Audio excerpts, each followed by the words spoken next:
Well, it's been almost 2 years since Ukraine Airlines Flight 752 was shot down after takeoff in Iran. And the victims' families are still demanding justice. The deaths of all 176 people on board came during a period of heightened tension between Iran and the United States. The crash happened hours after Iran retaliated in Iraq for a US drone strike that killed its military commander, General Qasem Soleimani. Well, days later, Iranian officials admitted to shooting down the passenger jet, saying it was misidentified as a cruise missile. Well, this week, Iran started hearings into the crash, and today the victims' families are releasing a new fact-finding report.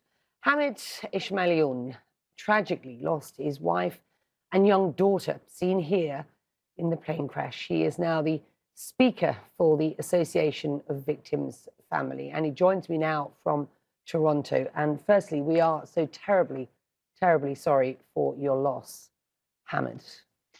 I want to begin by reading a portion of the report.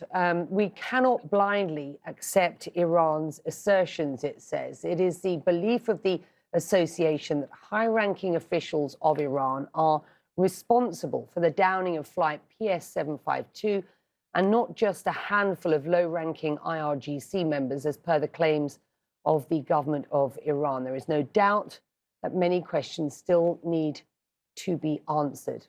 Hamid, why did the families feel the need to release this report? You talk about so many questions that still need answers. What are they? Thanks for having me, Becky. For the last 2 years, there have been several reports published.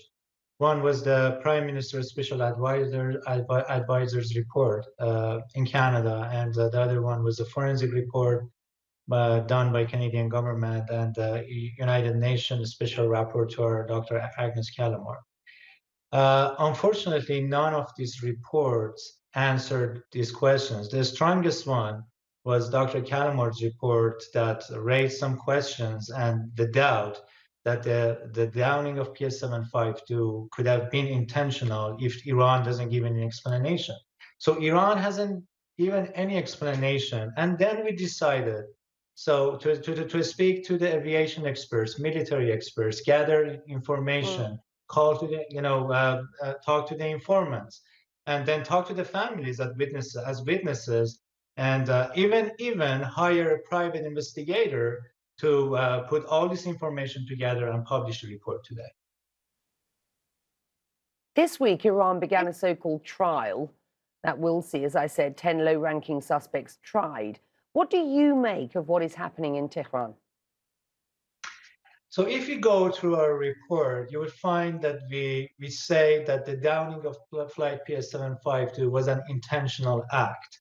What they do in Iran is based on the human error story that the Supreme Leader of Iran asked the court to proceed. So there are 10 patsies coming to the court.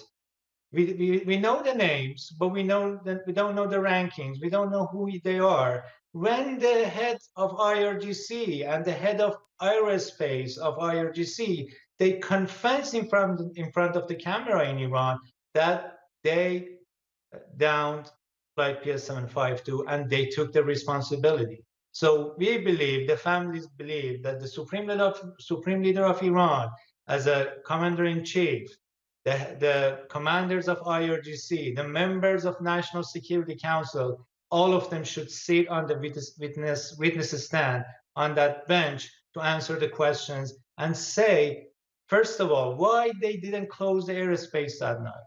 Second of all, who ordered to shoot down flight PS752? We know that they screened the passengers in the airport if they have American citizenship or American passport. So they wanted to be sure that there is no American on the flight. So we know that the story of misidentification and misalignment is a fabricated story. And this is based on the facts, based on the conversation that we had. So there are lots of findings in this report. We know that the destructive evidence, the phone devices, they have been tampered with after the fact, after master crash. And why they did that? They hide something here. You obviously tragically lost your wife and daughter. You've talked in the past about finding closure.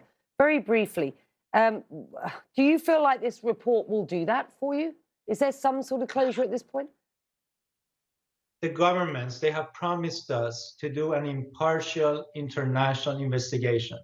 They failed to do so. The four countries that they are involved, they were not able to have a joint investigation about this case. Ukraine is the only country. The RCMP of Canada, I mean the federal police, they refused to open the criminal case here, and we don't know the truth. If we don't know the truth, what kind of closure we are talking about?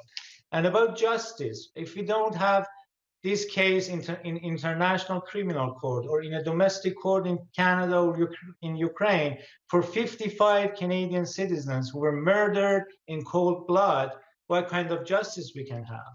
So these are our questions, these are our demands, and so far, nothing for us. Well, I hope the world is listening tonight, and I do hope that you will find some closure. Thank you for joining us. We will continue to follow this case. Hamid, thank you. Taking a very short break, back after this.